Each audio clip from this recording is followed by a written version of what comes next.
Bonjour, examinons ensemble dans Habakkuk, le chapitre 2, le verset 3. Il est écrit ce qui suit, car c'est une prophétie dont le temps est déjà fixé.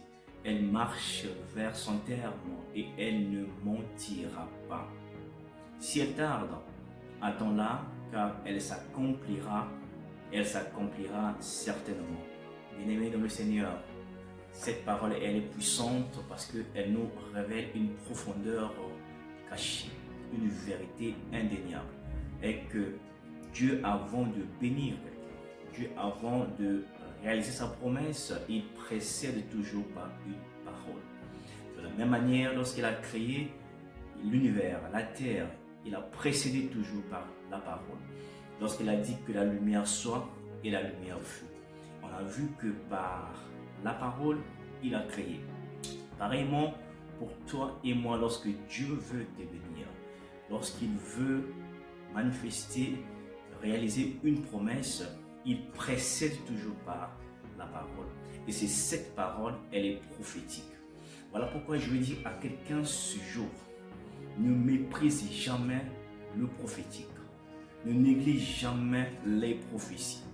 Examine les prophéties. Ici, je parle des prophéties véridiques. Je ne parle pas des paroles des bons diseurs, des bonnes aventures. Je ne parle pas de ces personnes.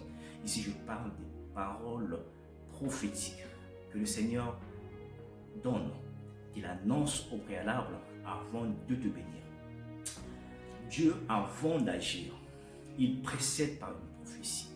Et la prophétie, elle peut être sous plusieurs manières. Parce que le langage de Dieu, il est diversifié.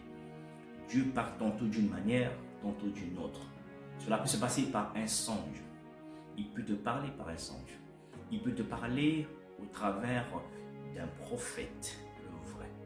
Il peut te parler au travers d'une parole de connaissance. Tu ouvres la Bible et tu tombes sur cette parole.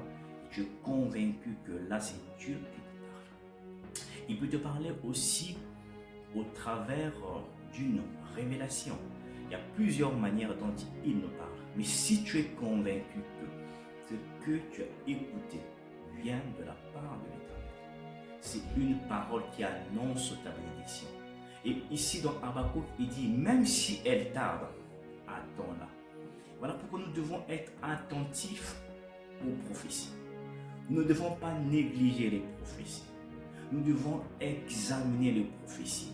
Même si aujourd'hui il y a une confusion, il y a une cacophonie dans l'univers de la prophétie, mais c'est le plan du diable pour empêcher les enfants de Dieu de rentrer en possession de leur bénédiction. Parce que Dieu, avant de te bénir, il précède toujours par une parole prophétique.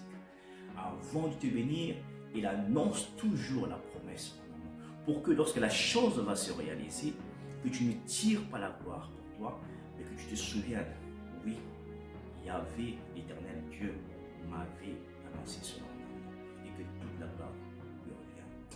Sois béni et que le Seigneur te donne encore plus de sagesse dans la compréhension de cette vérité. Amen.